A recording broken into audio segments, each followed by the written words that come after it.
everything's funny till it happens to you. 3 months, a mere 3 months after that terrible attack that Chris Rock endured, I was on stage at the Hollywood Bowl, and a lunatic jumped out of the crowd and attacked me. Now, I gotta tell you, if it happens to you, you don't even know what the fuck is happening. It was like slow motion. I just looked over. I don't know this nigga. And I was looking and said, oh my God, I'm being attacked. And this motherfucker was ragged. He jumped at me. He was like, I'm old, but I'm fast. I caught this motherfucker's head with my hand and pulled his hoodie over his eyes. I can still feel his head in my hand. It was spongy.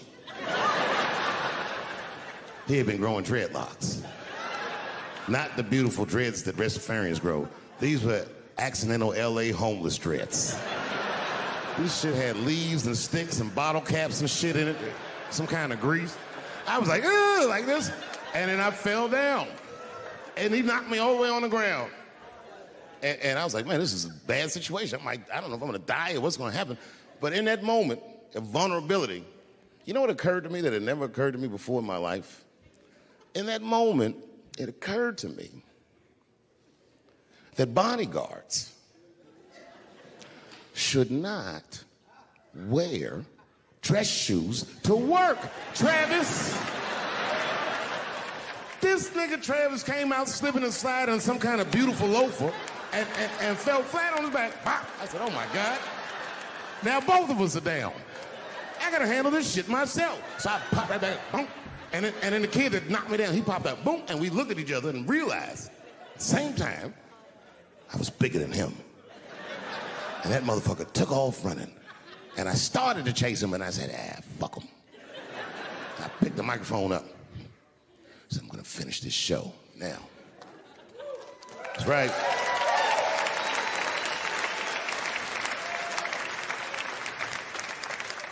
For 3 months before that, I'd been making fun of Chris Rock. And people would ask me all the time. They'd say, Dave, what would you do if you were Chris Rock and Will Smith slapped you in the face? And to this day, the answer is the same. Well, I don't know what I would have done. I've never been in a situation that extreme. But I do know now what Will Smith would not have done. And that is enjoy the rest of his evening. Man, listen.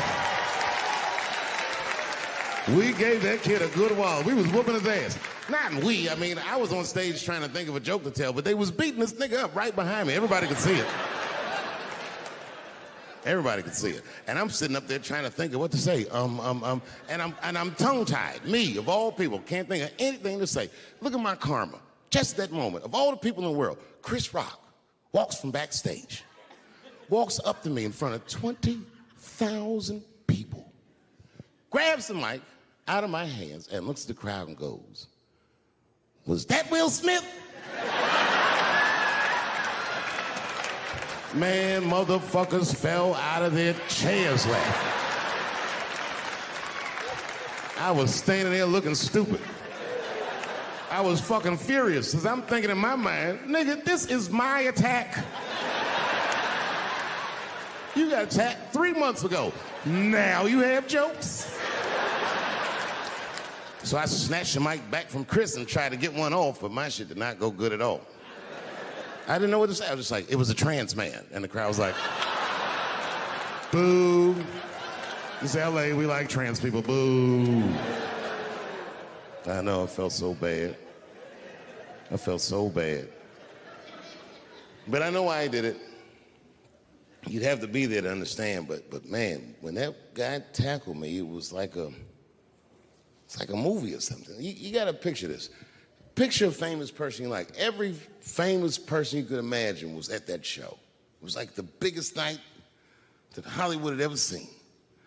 And when that guy tackled me, he cleared the bleachers. I had to watch the tape afterwards to know this happened, but as soon as he tackled me, Jamie Foxx was the first motherfucker that jumped out of the crowd.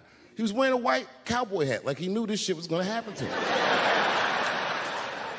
Never seen this nigga in a cowboy hat before. And Jamie started chasing that motherfucker around like any given Sunday. And that kid was fast as shit, was juking and shaking, and he broke Jamie's ankles, and he just kept running. And then Jon Stewart from The Daily Show ran from backstage and jumped at this motherfucker like Super Jew. He was like, ah! And the kid seen Jon coming, so he jumped back, and Jon went flying that way. And this kid was fast, and then he turned around. He sees the emergency exit. He starts running for the emergency exit. Just before he got to the door, motherfucking Puff Daddy from Bad Boy Records jumped in front of the door. That nigga was like,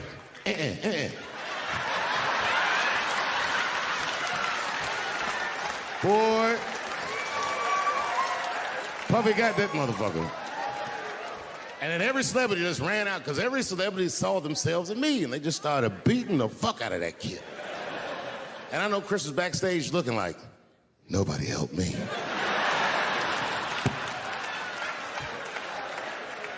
Everybody hates Chris.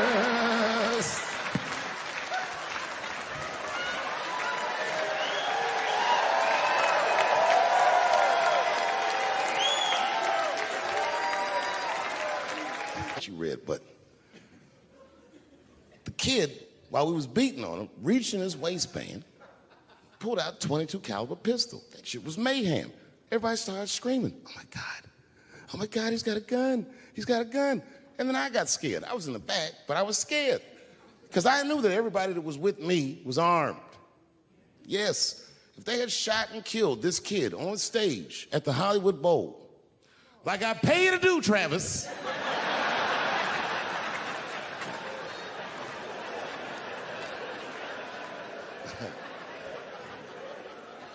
but Travis G'd up. Travis wrestled the gun out of the kid's hand, and then he took it like this and tried to chamber the round, and he couldn't.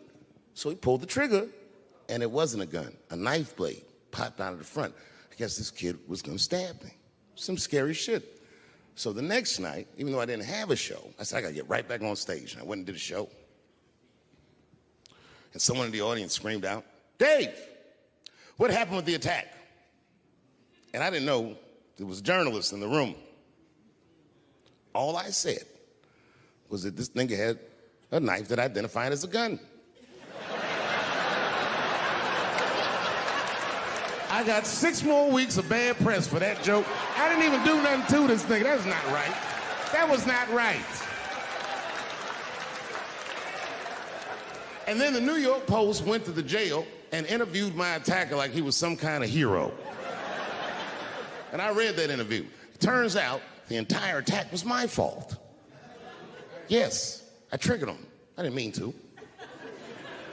I had done jokes about the homeless. It turns out this young man was homeless. And I mean, there's no way I could have known this. But I will say, for a homeless guy, this nigga had incredible seats.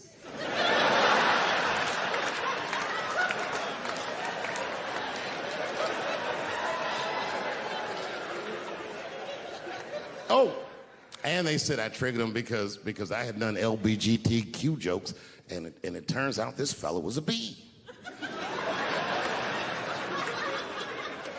That was the headline in the article. It said, Dave Chappelle's alleged attacker is bisexual. I said, alleged attacker? This motherfucker definitely attacked me. I'll show you the tape. He's allegedly bisexual. I'm gonna need to see him suck somebody's dick before I believe the rest of this article.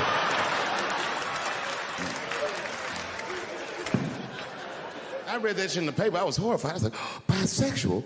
I could have been raped.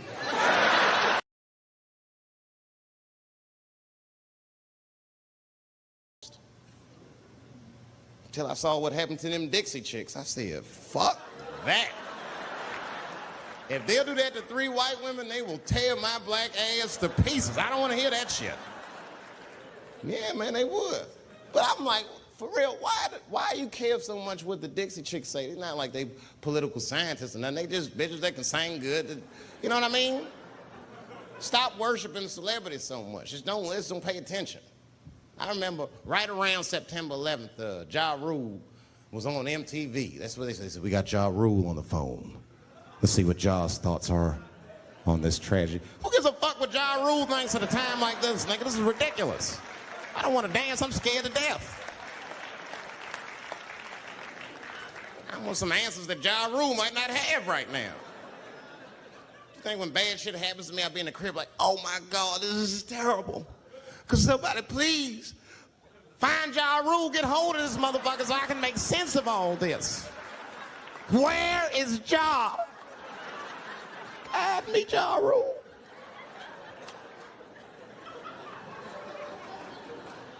I don't even know why people listen to me.